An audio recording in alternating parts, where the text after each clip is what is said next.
एक सल अण्णा आमच्या सगळ्यांच्या मनात आहे की आमची बहीण भाग्यश्री तिचं करिअर बर्बाद करण्याचं पाप या ठिकाणी ज्यांनी केलं त्याचा सुद्धा हिशोब या लोकसभेच्या निवडणुकीत चुकता करण्याचं काम तुम्हाला करायचं आहे। लक्षात घ्या, सगळ्याच्या घरात लेकी बाई आहेत, कुणाला बहीण नाही, कुणाला आई नाही, पण असं वागायचं ही पद्धत।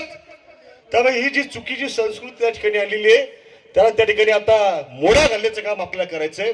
आता इथे येत असताना मी मुद्दाहून नेत्यांना भेटण्यासाठी आलो होतो। नगर शहरामध्ये एक दुर्दैवी घटना घडली, मला तुम्हाला ती सांगितली पाहिजे की सातत्याने सांगितलं जातं की नगर शहरामध्ये, आणि तुम्ही सुद्धा सगळे तालुक्याचे, मी पण तालुक्यातला आहे, माझं मूळ गाव आहे सारोळा कासार आहे, माझी ग्रामीण मागाशी नाळ आहे। आमचे वडील गुलाबराव काळे तालुका काँग्रेसचे अनेक वर्ष अध्यक्ष होते, अनेक वर्षांनी पक्षात काम केलं। मगाशी त्या ठिकाणी काही वेळापूर्वी क्लेरापूर शाळेच्या समोर ज्या उड्डाण पुलाचा गवगवा हे गेल्या अनेक दिवसांपासून करतात की आम्ही उड्डाण पूल केला, त्या उड्डाण पुलाचा एक भाग त्या ठिकाणी कोसळला आणि एकाचा जीव जाता जाता त्या ठिकाणी वाचला। मित्रांनो, दुर्दैवी घटना अत्यंत। जर दुचाकीवाला असताना तुम्हाला मी सांगतो जागेवरती जीव त्याचा गेला असता।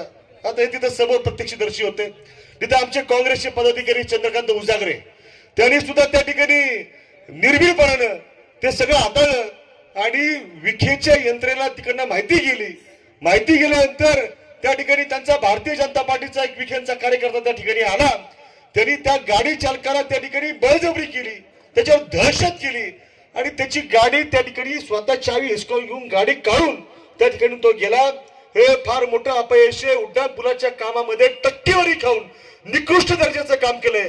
उद्या गुढीपाडवा सुट्टी आहे, परवा दिवशी आम्ही त्या ठिकाणी शिष्टमंडळासह नॅशनल हायवे ऑथॉरिटीच्या अधिकाऱ्यांना भेटणार आहे आणि निकृष्ट दर्जाचं काम करणाऱ्या ठेकेदारावरती गुन्हा दाखल झाला पाहिजे।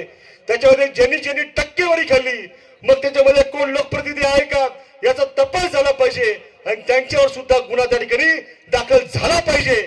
अशा प्रकारची मागणी त्या ठिकाणी आम्ही करणार आहोत। एका जाता सांगतो की नगर शहरामध्ये स्वर्गीय अनिल भैया राठोड यांना आम्ही दैवत मानतो। आदरणीय बाळासाहेब थोरात साहेब यांच्या नेतृत्वाखाली आम्ही जिल्ह्यामध्ये काम करतोय। स्वर्गीय अनिल भैयांना त्या ठिकाणी पराभूत करण्यासाठी जे त्या ठिकाणी मागच्या लंके यांनी षडयंत्र असलं विखेंनी आणि त्याचा वचपा जो आहे तो वचपा काढण्याचं काम आम्ही करणार आहे।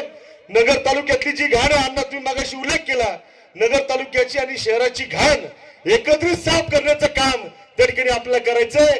एवढं बोलतो आणि नेत्यांना शुभेच्छा देतो आणि विजयी सभेसाठी पुन्हा नेते या ठिकाणी गावामध्ये येतील, त्याला मोठी सभा ठिकाणी येईल असा आशावाद व्यक्त करतो।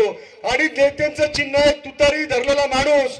लक्षात घ्या, घड्याळ नाही, काही ठिकाणी जरा थोडस गोंधळ होऊ राहिला तर तुतारी धरलेल्या माणसाच्या चिन्हाच्या समोरचा ईएमचं बटन दाबून त्या ठिकाणी नेत्यांना विक्रमी मतांनी विजयी करण्याचा इतिहास येऊन करून रचावा असं आवाहन करतो। आपली रजा घेतो। जय हिंद, जय महाराष्ट्र।